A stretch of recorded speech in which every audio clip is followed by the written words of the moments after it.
Hey everyone, Scott J. Way from Crucible Custom Props and Artworks Lab and all the forums here. I want you to meet Ronaldo. Ronaldo has been living at my house for so many years that he's become part of the family. This MGC Sterling has been here for quite some time, waiting for parts, things like that, so we can get this built.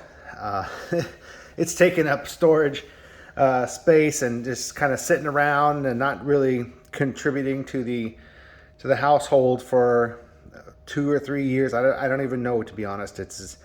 He's just been a layabout and not really done much to earn his keep.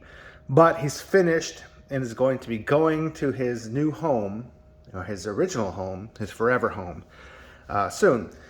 But all joking aside, yeah, so what you're looking at is an all original MGC Sterling for a Return of the Jedi E11 blaster.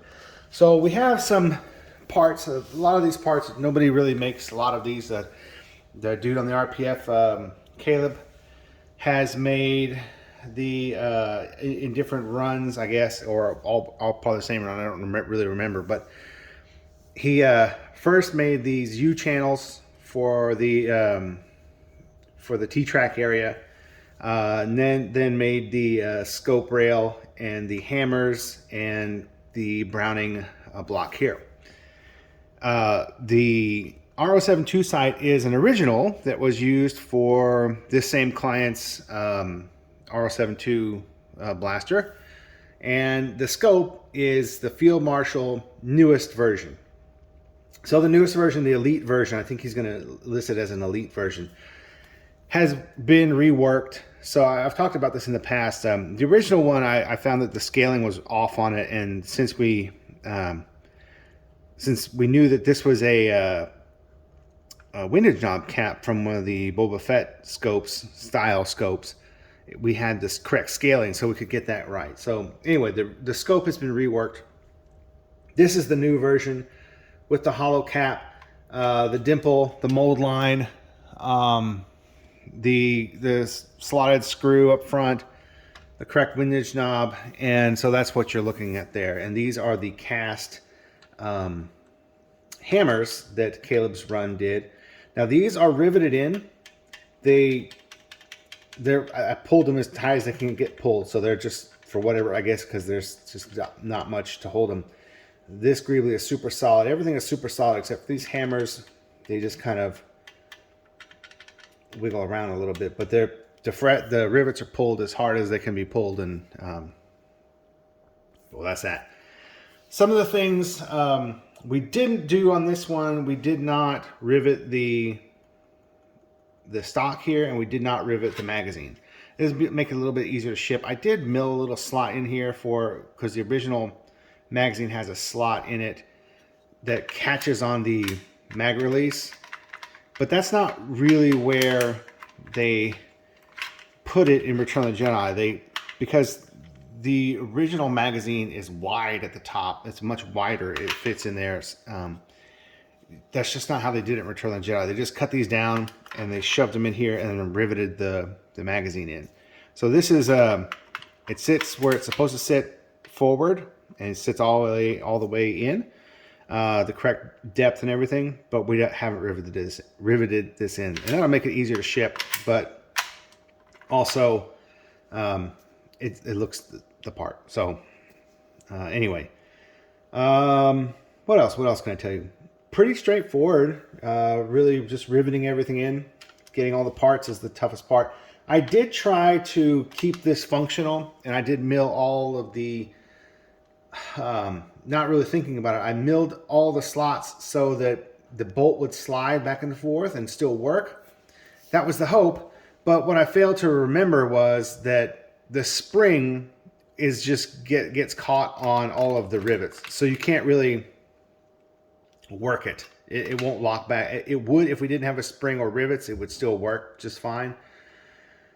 But the spring getting caught on the rivets, it's just not really practical to make it a functioning, to still have plug fire caps or to just even have the bolt slammed forward or anything. So yeah, it would still work, but the spring hitting the rivets is what's stopping it from really doing anything. But anyway, that attempt was made. But yeah, so if you guys are going to try and do that in the future, don't bother. Just to save you some trouble, because whatever you need to fasten the hammers and the greeblies on would have to be flush on the inside or glued in some way, and that force would just pop whatever that is off. So there's just no way to really do it practically.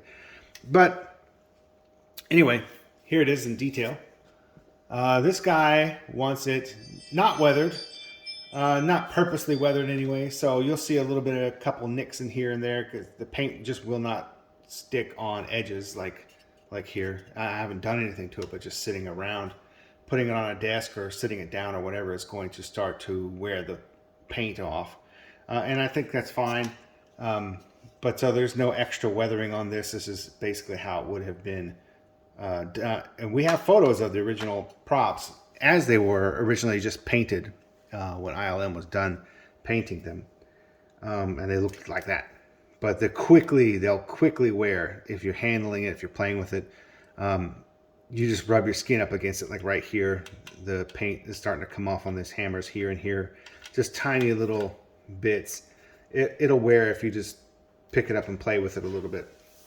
Now, another thing I have here, sitting here, for reference, is the A New Hope E11 off of a real Sterling. So this just kind of wanted to bring this out so you could kind of see it next to each other and see what the differences are. The MGC Sterling is a Sterling in general shape only. None of the details are exactly like a real Sterling at all. It's got a flat muzzle. It's just kind of a general inspired by Sterling. It's not a replica of a real Sterling in any way, which is fine. It's its own thing. But I really do dig the Return of the Jedi version. I hope that Chris Field Marshal at War Machine and Blaster Factory will do a replica MGC Return of the Jedi.